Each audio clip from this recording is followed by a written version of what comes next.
વડોદરા શહેરના પાણીગેટ પોલીસ મથકના લોકઅપ રૂમમાં જ આરોપીએ ગળે ફાંસો ખાઈને જીવન ટૂંકાવી દેતા મૃતકના પરિવારજનો દ્વારા પોલીસ પર ગંભીર આક્ષેપો કરવામાં આવ્યા છે। 38 વર્ષીય રમેશ વસાવાએ લોકઅપમાં ગળે ફાંસો ખાઈ લીધો છે, ત્યારે મૃતકના પરિવારે પોલીસ પર ગંભીર આરોપો લગાવ્યા છે। મૃતકના પરિવારનો આક્ષેપ છે કે પોલીસે ઢોર માર માર્યો છે। પરિવારનો આક્ષેપ છે કે પોલીસના મારથી જ ભાઈનું મૃત્યુ થયો છે, તેમ બહેનનો પણ આક્ષેપ છે। ત્યારે આ ઘટના અંગે ડીસીપી અભિષેક ગુપ્તાએ નિવેદન આપ્યું છે। મૃતક રમેશ વસાવાનું પેનલ પોસ્ટમોર્ટમ કરવામાં આવશે। પાણીગેટ પોલીસની બેદરકારી અંગે તપાસ થશે અને કસૂરવાર પોલીસ કર્મીઓ સામે કાર્યવાહી કરવામાં આવશે।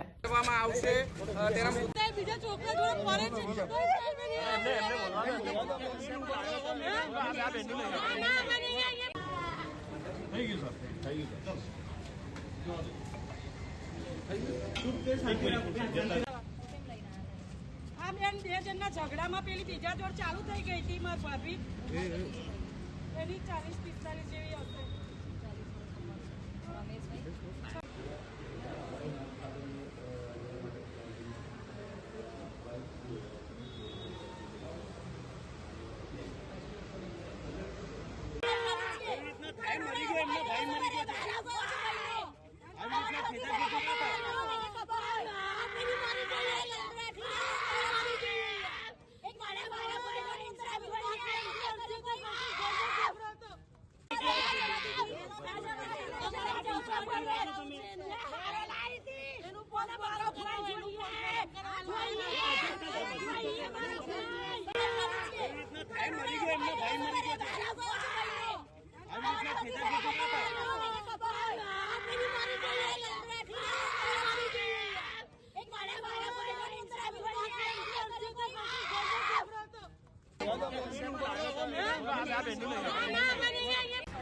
એટલો બધો હું ખોટો કરી કે 2 જણના ઝઘડામાં મેડમ મારવાની જરૂર હતી। હા બેન, 2 જણના ઝઘડામાં પેલી બીજા જોડ ચાલુ થઈ ગઈ હતી માર ભાભી એની 40-45 જેવી હશે।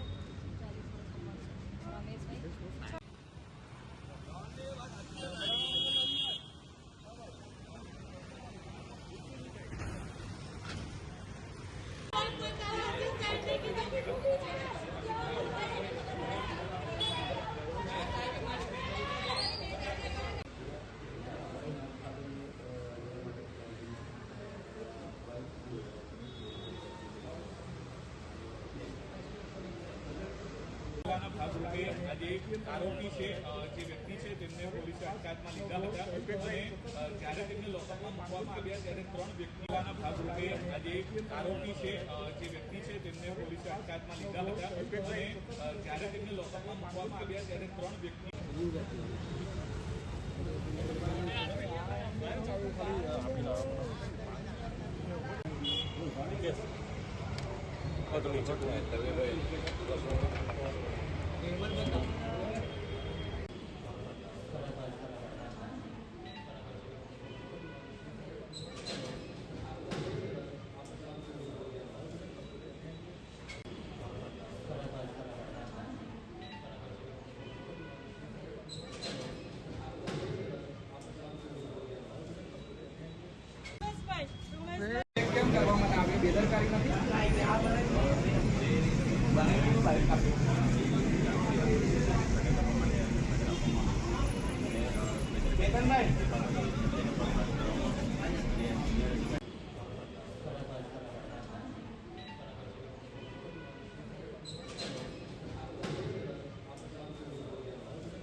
नीचे आता नहीं कहता भाई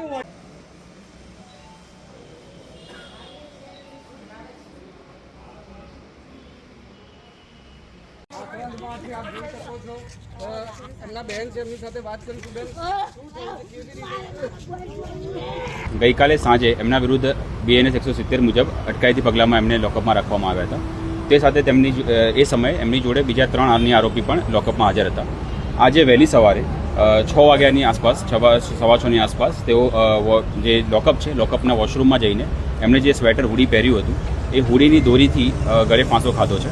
અને જ્યારે બી આ ઘટના સામે આવી તરત જ એસડીએમ સાહેબ અને એસીપી સાહેબને અહીંયા હાજર રાખવામાં આવ્યા છે. ઇન્ક્વેસ્ટ ભરવામાં આવી રહ્યું છે અને જે પણ યોગ્ય કાર્યવાહી કરવાની છે તે હાલમાં ચાલુ છે. અને ઇન્ક્વેસ્ટ ભરાયા પછી એસડીએમની કાર્યવાહી પૂરી થયા પછી તેમને પોસ્ટમોર્ટમ માટે પાસે લઈ જવામાં આવશે અને જે પણ યોગ્ય પ્રોસિજર છે તેને ફોલો કરીને યોગ્ય કાર્યવાહી કરવામાં આવશે અને તેને અનુસંધાને આગળ જે પણ પુરાવા સામે આવશે એના આધારે કાર્યવાહી કરવામાં. અત્યારે એસડીએમ સાહેબ અને એસીપી સાહેબની હાજરીમાં અત્યારે પંચનામું થઈ રહ્યું છે, ઇન્ક્વેસ્ટ ભરાઈ રહ્યું છે અને સંપૂર્ણ શરીરનું પંચનામું કરવામાં આવી રહ્યું છે. સાથે સાથે આ પત્યા પછી પોસ્ટમોર્ટમ કરવામાં આવશે, જેમાં પેનલ પોસ્ટમોર્ટમ કરવામાં આવશે, જે વિડીયોગ્રાફીથી મેજિસ્ટ્રેટની હાજરીમાં કરવામાં આવશે.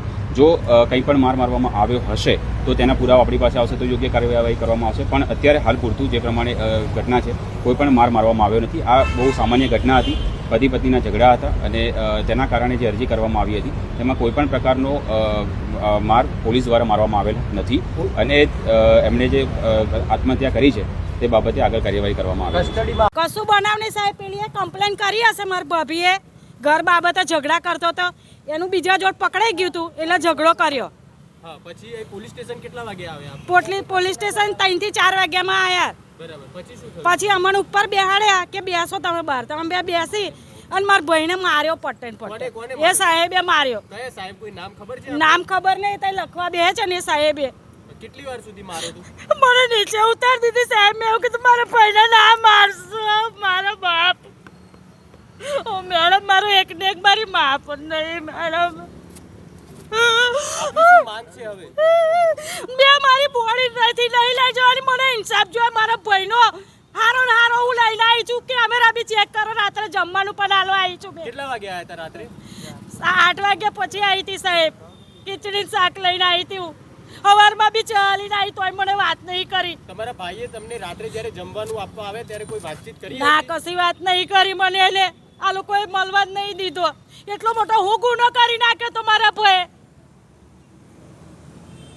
2 જણના ઝઘડામાં સાહેબ મારા ભાઈને મારી નાખ્યો બિચારાને.